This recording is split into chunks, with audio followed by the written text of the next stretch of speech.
Hello guys, welcome to Mahi Lohender channel. ఈరోజు ఈ వీడియోలో పాకిస్తాన్లో జరుగుతున్న tri series, so New Zealand versus Pakistan final match అయితే స్టార్ట్ అవ్వడం జరుగుతుంది రేపు. సో ఈ మ్యాచ్ యొక్క అనౌన్స్ అండ్ ప్రొడిక్షన్ చూద్దారు. సో లాస్ట్ మ్యాచ్లో Pakistan versus South Africa matches చాలా ఉత్కంఠంగా సాగింది. సో 350 అబోవ్ కొట్టినా కూడా సౌత్ ఆఫ్రికా, సో పాకిస్తాన్ అయితే ఆ రన్స్ ని ఈజీగా చేసింది. సో దాంతో పాకిస్తాన్ అయితే ఉత్సాహంగా ఉంది. ఇక న్యూజిలాండ్ చూసుకుంటే న్యూజిలాండ్ కూడా సౌత్ ఆఫ్రికా మీద 300 అబోవ్ రన్స్ కొట్టి సో దాన్ని చేంజ్ చేసిన ఆనందంలో అయితే ఉంది. సో బోత్ టీమ్స్ అయితే చాలా ఉత్సాహంతో ఉన్నాయి, చాలా కాన్ఫిడెన్స్ తో ఉన్నాయి. సో ఇక ప్రెడిక్టెడ్ టీమ్ చూసుకుంటే న్యూజిలాండ్ 11. సో వీళ్ళ టీం అయితే చాలా స్ట్రాంగ్ గా ఉంది. సో కీ ప్లేయర్స్ వచ్చి కేన్ విలియమ్సన్, మంచి key player. So is the main player for this team. So అలాగే బౌలర్స్ వచ్చి శాంట్నర్, హెన్రీ. సో అటు బౌలింగ్ ఇటు బ్యాటింగ్ అండ్ ఆల్రౌండర్స్ చాలా స్ట్రాంగ్ గా ఉంది. So last match Kane Williamson సెంచరీతో వీళ్ళ టీం ని ఫైనల్ కి అయితే చేర్చాడు. సో మిగతా బ్యాట్స్మెన్ విలియం కానీ, మిచెల్ కానీ, కాన్వే కానీ, సో మంచి ఫామ్ లో అయితే ఉన్నారు వీళ్ళు. సో ఇక నెక్స్ట్ పాకిస్తాన్ ప్లేయింగ్ 11 చూసుకుంటే ఈ టీం కూడా చాలా స్ట్రాంగ్ గా ఉందని చెప్పుకోవచ్చు.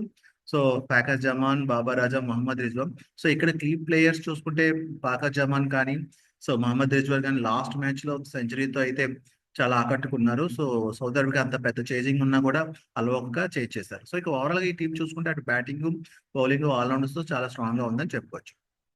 ఇక ఈ మ్యాచ్ స్టాట్స్ చూసుకుంటే కనుక ఈ మ్యాచ్ వచ్చి మనకి February 14th 2025 2:30 PM అయితే స్టార్ట్ అవుతుంది. నేషనల్ స్టేడియం కరాచీలో అయితే స్టార్ట్ అవుతుంది. ఇక టీబీకి లాస్ట్ 5 మ్యాచెస్ ఫామ్ చూసుకుంటే న్యూజిలాండ్ లాస్ట్ 5 మ్యాచెస్ లో 4 మ్యాచెస్ విన్ అయింది, ఒకటి లూజ్ అయింది. ఇక పాకిస్తాన్ కూడా సేమ్ అలాగే లాస్ట్ 5 మ్యాచెస్ లో ఒక మ్యాచ్ ఓడిపోయింది, 4 మ్యాచెస్ విన్ అయింది. ఇక హెడ్ టు హెడ్ చూసుకుంటే లాస్ట్ 10 మ్యాచెస్ లో 5-5 అంటే ఈక్వల్ గా అయితే విన్ అయినాయి. సో ఏ టీం కూడా ఆధిపత్యంలో లేదు. ఇక పాయింట్స్ టేబుల్ చూసుకుంటే కనుక న్యూజిలాండ్ 2 పాయింట్స్ అంటే బేసిక్ గా 2 మ్యాచెస్ లో 4 పాయింట్స్ తోటి, పాకిస్తాన్ 2 మ్యాచెస్ 2 పాయింట్స్ తో ఉంది.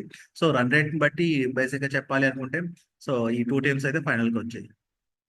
ఇక లాస్ట్ 10 మ్యాచెస్ కంపేర్ చూసుకుంటే న్యూజిలాండ్ వచ్చి లాస్ట్ 10 మ్యాచెస్ లో 60% విన్ అయింది, 6 మ్యాచెస్ విన్ అయింది. Average score 224, highest score 330 and lowest score 98. But Pakistan మాత్రం లాస్ట్ 10 మ్యాచ్ లో 80% విన్ అయింది, అంటే 8 మ్యాచెస్ విన్ అయింది. Average score 230, highest score 355 and lowest score 60.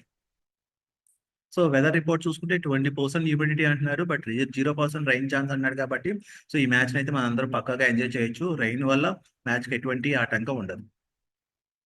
ఇక పేస్ వర్సెస్ స్పిన్ చూసుకుంటే కనుక ఇక్కడైతే పేస్ బౌలర్స్ కి ఎక్కువ అనుకూలించే అవకాశం ఉంది. ఈ pitch total face bowlers 48% wickets తీస్తే స్పిన్ బౌలర్స్ 52% వికెట్స్ అయితే తీశారు. సో బోత్ బౌలర్స్ కి అయితే ఈక్వల్ ఆపర్చునిటీ ఉంది ఈ పిచ్ మీద లాస్ట్ 10 మ్యాచెస్ చూసుకుంటే. సో కాబట్టి టీమ్ కాంబినేషన్ లో బోత్ బౌలర్స్ ఇన్వాల్వ్ అయ్యే అవకాశం ఎక్కువ ఉంది. సో ఇది ఓవరాల్ గా ఈ match announce and prediction. So ఈ match announce and prediction base చేసుకుని ఈ టూ టీమ్స్ కూడా చాలా స్ట్రాంగ్ గా ఉన్నాయని చెప్పుకోవచ్చు. చూద్దారి ఏ టీం అయితే విన్ అవుతాం. సో ఈ match announce and prediction base చేసుకుని మా టెలిగ్రామ్ ఛానల్లో అయితే రిజల్ట్ అయితే పోస్ట్ చేయడం జరుగుతుంది. సో మా టెలిగ్రామ్ ఛానల్ లింక్ మీకు డిస్క్రిప్షన్లో ఇవ్వడం జరుగుతుంది. సరే, ఆ లింక్ ద్వారా మా ఛానల్లో జాయిన్ అవ్వండి. మరిన్ని మోర్ అప్డేట్స్ మా ఛానల్ ద్వారా పొందండి.